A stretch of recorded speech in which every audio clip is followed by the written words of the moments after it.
সামসিংয়ের সুনতালে খোলা নামটা অনেকেই শুনেছেন। ডুয়ার্স অঞ্চলে অবস্থিত, কিন্তু সুনতালে খোলায় থাকার কথা অনেকেই ভাবেন না। অথচ ওয়েস্ট বেঙ্গল ফরেস্ট ডিপার্টমেন্টের একটা খুব সুন্দর ফরেস্ট বাংলো রয়েছে এই সুনতালে খোলায়। আমরা আমাদের একটা ছোট্ট ছুটিতে 3 দিনের ছুটিতে চলে গিয়েছিলাম সুনতালে খোলায় সবুজের সন্ধানে। আজকের এই ভিডিওটায় সম্পূর্ণ তার তথ্য রয়েছে। আমরা প্রথমে চলে গিয়েছিলাম নিউমেল জাংশনে কাঞ্চনকন্যা এক্সপ্রেস ধরে। তারপরে নিউমেল জাংশন থেকে সুনতালে খোলার দূরত্ব 35 কিলোমিটার। আমরা একটা গাড়ি বুক করে নিয়েছিলাম। আমাদের নিয়েছিল 1500 টাকা এবং নামিয়ে দিয়েছিল ঠিক এই ব্রিজটার আগে। সুনতালে খোলার এই ব্রিজটা বিখ্যাত, একটা কাঠের ব্রিজ, হ্যাঙ্গিং ফুট ব্রিজ, যেটা এই ফরেস্ট ডিপার্টমেন্টের বাংলোকে আর সুনতালে খোলার বাকি অংশের সঙ্গে জুড়ে রাখে। মাঝখান দিয়ে বয়ে চলেছে সুনতালে ঝোড়া। চলুন ভেতরে প্রবেশ করা যাক। সুনতালে খোলার এই ফরেস্ট বাংলোর নাম হচ্ছে সুনতালে খোলা নেচার রিসর্ট। এছাড়াও এখানে আরেকটা রিসর্ট আছে, সেটা হচ্ছে রিভার ক্যাম্প। তবে এই রিসর্টটার প্রেমিসেসটা এত বড় এবং এত সাজানো গোছানো সুন্দর, তাই আমরা এইটা বুক করেছিলাম। বর্ষাকালে চারিদিকে পুরো সবুজ হয়ে আছে। আসুন রুম ট্যুরটা করে নিই। আমরা নিয়েছিলাম 3000-এর সুপার ডিলাক্স রুম। আমরা পেয়েছিলাম একটা কমন ডাইনিং রুম। যদিও কমন বললাম বটে, কিন্তু আমাদের পাশের রুমটায় কোনো গেস্ট ছিল না বলে ওটা আমাদের পার্সোনালি হয়ে গেছিল। আর হচ্ছে এই ঘরটা 2 জন থাকার মতন ঘর, কিন্তু আমাদের সঙ্গে 3 জন অ্যাডাল্ট থাকায় আরেকখানা এক্সট্রা বেড তারা দিয়ে দিয়েছিল উইদাউট এনি চার্জেস। আছে টিভি, এসি, একটা বড় আলমারি,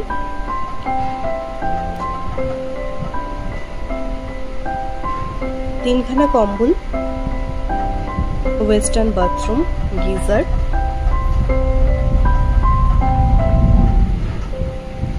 যদিও এসির আমাদের দরকার পড়েনি, আমরা ফ্যান অফ করেই কম্বল গায়ে দিয়ে শুতে হয়েছিল বর্ষাকালের গরমেও।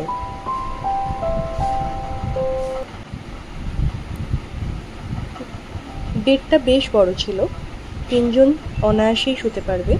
ইলেকট্রিক কেটল ছিল, চায়ের সরঞ্জাম ছিল, আর দিয়েছিল এই কিটটা, যার মধ্যে ছিল একটা শ্যাম্পু, একটা সাবান, একটা সোপ জেল, আর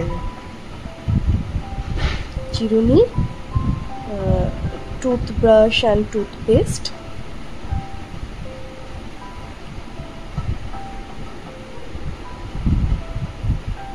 আমার মেয়ে সবগুলো বার করে টাওয়ালের উপর রেখে দিয়েছে।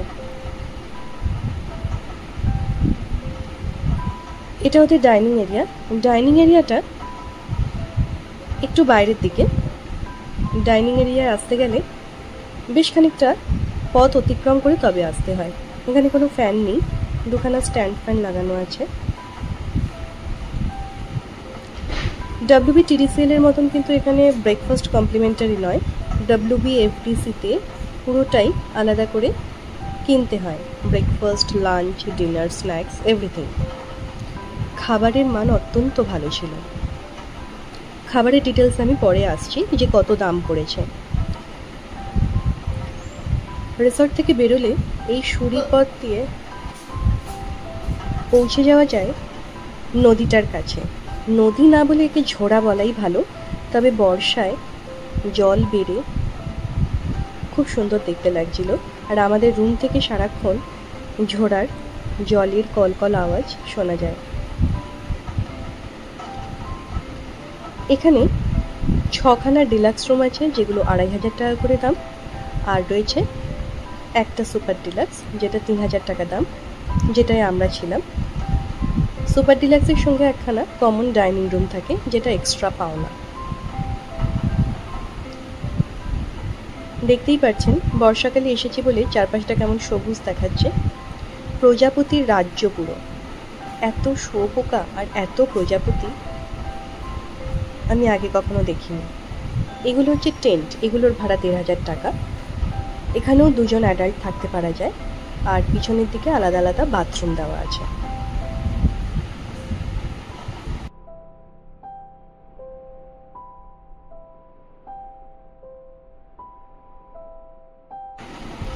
রং বেরঙের গাছে, ফুলে চারপাশে একদম রঙিন হয়ে রয়েছে। এইগুলো হচ্ছে সেই টেন্টগুলো, যেগুলো ১,৫০০ টাকা করে ভাড়া।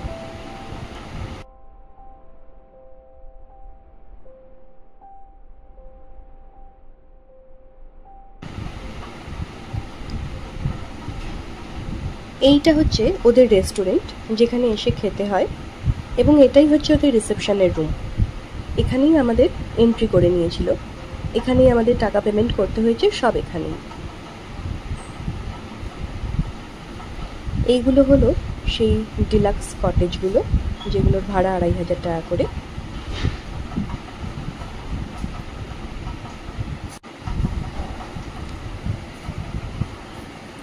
আসুন এখানে ডিলাক্স কটেজের রুম দেখে নিই।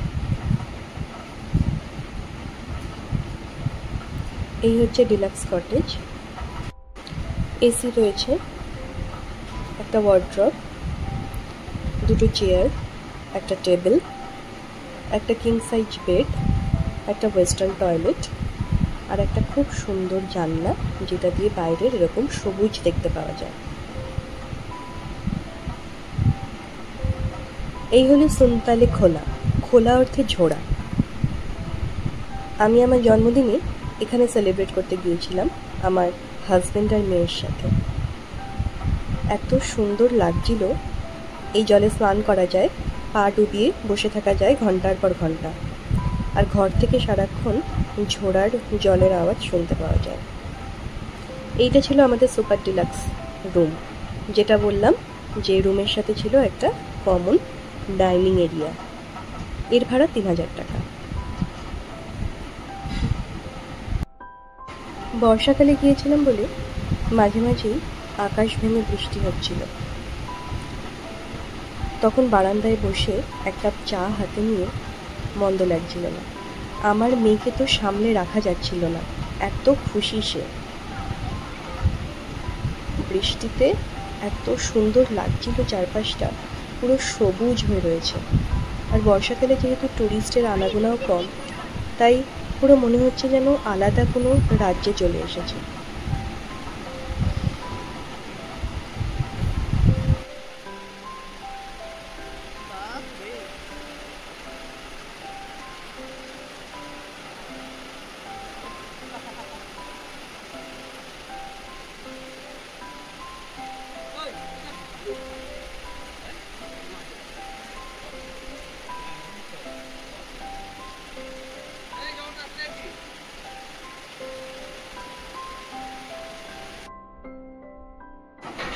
বর্ষার পরে এরকম একটা ঝকঝকে চারপাশ দেখতে কার না ভালো লাগে। জানলা খুলুন, দরজা খুলুন, খুললেই শুধু বাইরে এরকম একটা দৃশ্য। মনে হচ্ছে যেন একদম সেই ছোটবেলার গ্রিটিংস কার্ডে যেরকম আমরা গাছের ছবি আঁকতাম, সিনারির ছবি আঁকতাম সবুজ রং দিয়ে, ঠিক সেরকম। এখন সন্ধে হয়ে এসেছে প্রায়, তাই চারপাশের আলোগুলো জ্বেলে দিয়েছে। সন্ধেবেলার পরে এখানে তেমন কিছুই করার নেই, কারণ এখান থেকে দোকান বাজার যাই যেতে হবে না কেন, গাড়ি ছাড়া উপায় নেই।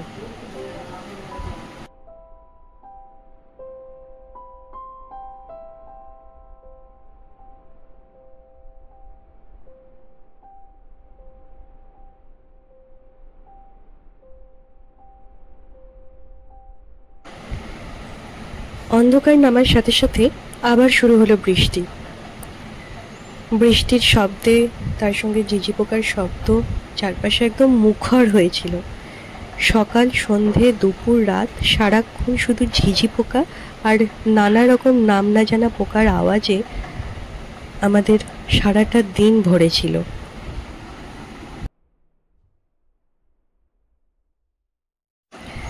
রাতে আমরা ডিনারে নিয়েছিলাম ভাত, ডাল, আলু ভাজা, চিকেন কারি, আর একটা পাঁচমিশালির তরকারি। ওরা চিকেন থালি নিচ্ছিল পার হেড 280 টাকা করে, ফিশ থালি নিচ্ছিল 180 টাকা করে এবং ভেজ থালি নিচ্ছিল 140 টাকা করে।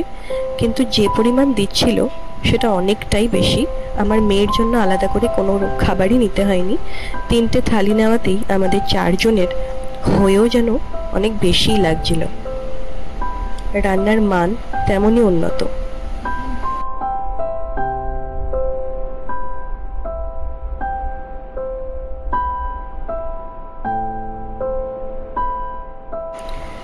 দুরাত এখানে আমরা কাটিয়ে ফেলেছি। প্রত্যেকদিন সকালবেলা উঠে এরকম একটা মনোমুগ্ধকর শোভা দেখতে দেখতে বারবার মনে হতো শহরে না ফিরে গেলেই তো মন্দ হয় না। কি আছে সেখানে? সেই তো ইট কাঠ পাথর, জানলা দিয়ে এরকম একটা সুন্দর দৃশ্য।